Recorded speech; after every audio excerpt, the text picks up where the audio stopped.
if you have any sort of, whatever, if you have any shit to you, if you have any asshole to you, you're not gonna turn from that. You're gonna approach that, and you're gonna fight against that, and that perpetuates the cycle, because now they're saying like, look, we were right. This guy, he deserves to be hated. I want to talk to you about one thing specifically about the tripping stuff.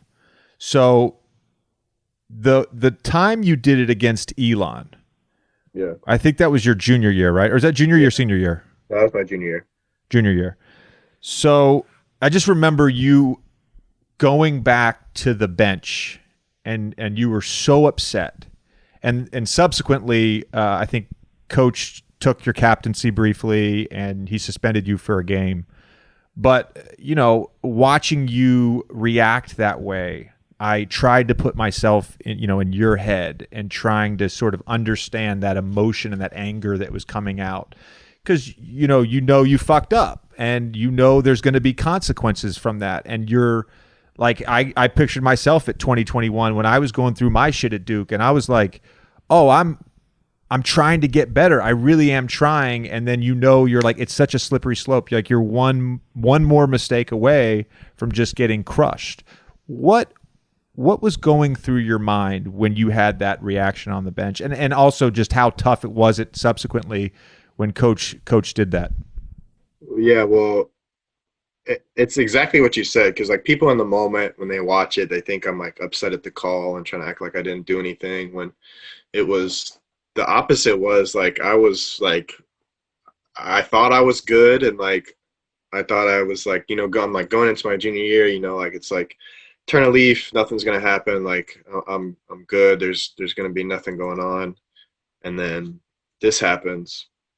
So that moment going to the bench, I just know in my head, like I already know what it's gonna be like after the game. I know when I open my phone what it's gonna be like on Twitter and Instagram.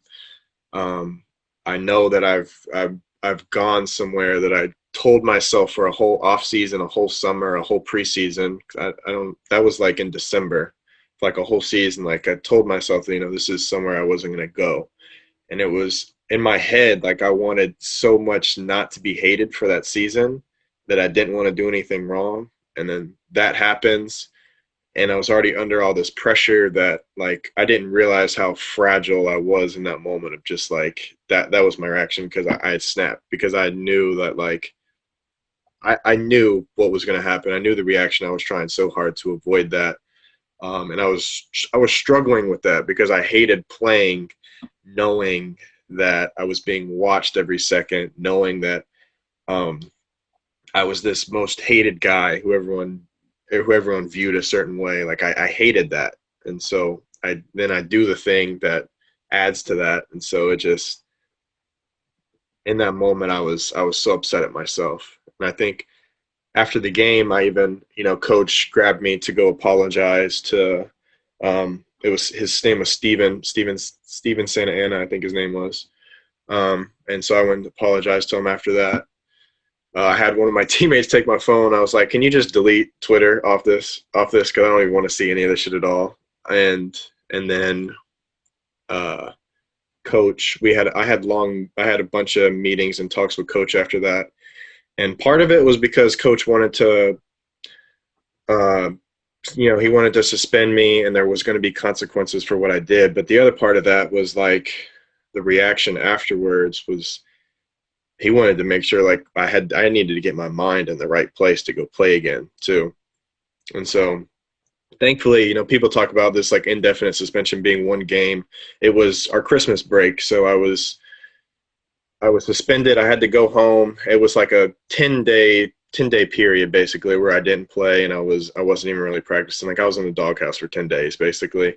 And at the same time, trying to get my mind ready to, like, if you go back out there, like, you got to be in the right mindset to get out there on the court and play. You can't be in this fragile place. I have to ask you this, though.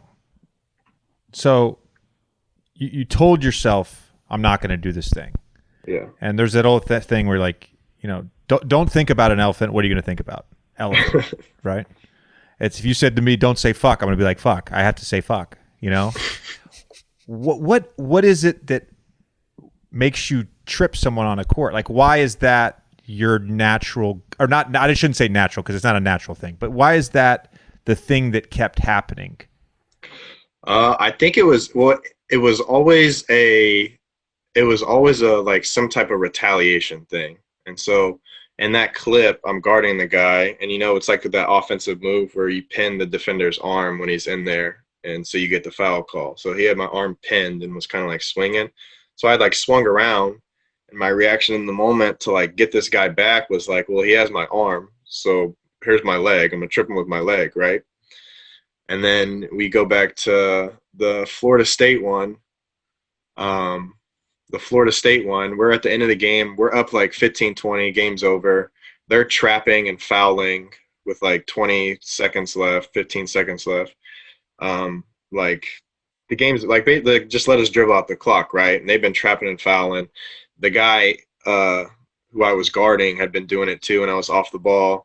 And they were grabbing off the ball and everything with 20 seconds left, and it just got under my skin. And so when he's running by, he goes to run behind me to go on a fast break with 15 seconds left to score, and that was just my reaction. So I don't think it was never like there was never this predetermined thing like I'm gonna trip somebody. It was just like in the moment, like that's how I was gonna retaliate to somebody, and it just happened to be that was the best place for me to retaliate in my mind. Do you think that the growth from that is that I assume some of that is just immaturity. Yeah. Like as you've sort of talked through this with people and you've processed it on your own, like how have you been able to sort of move past it and be better? Everyone that's a competitor like wants retaliation in some sense, right? There are all these basketball plays that people do that they get someone back 2 plays later, and it's either a hard foul or something within the game. But for me, I did it a second later, and it was something cheap, like it was a karate move. You did a karate move. Yeah, sweep the leg, right? It was something cheap. So it's basically like get them back a minute later with something basketball related. And another big thing that helped, this is why my senior year I felt like I was in a much better place, is that like I was thinking about myself so much, and like in a game like that, thinking about yourself and like you're trying not to mess up. Like you're not thinking about you're not thinking about the game. You're not thinking about your 4 teammates on the court, right? All you're thinking about is what you're doing. And so my senior year, when I got outside myself, one, it made me play better because I'm not constantly pressure on myself thinking about what I'm doing, how I'm doing. All I'm thinking about is what are we doing and how are we doing, and like everything that I do on the court just falls into place in that. I have one retaliation story real quick because I want to just let everybody know that this is a thing. Like there's ways to do it in ways that are not, I wouldn't call them dirty. So Andrew Bogut was a very physical player. He is a physical player. And he's got an edge to him. And so like he uses his physicality in ways that some people don't like.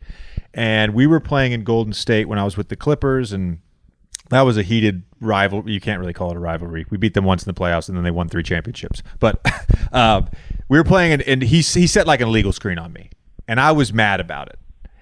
And I wasn't thinking in my head like, I'm going to fuck this guy up.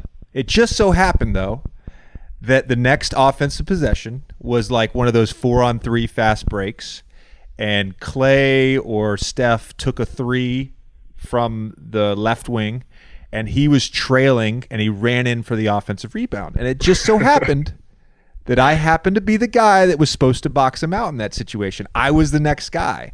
And so I just, as hard as I could, I just T-boned him. I chucked him right in the chest. And he did not see me. And I hit him. And it kind of like, he went back, and it knocked the wind out of him.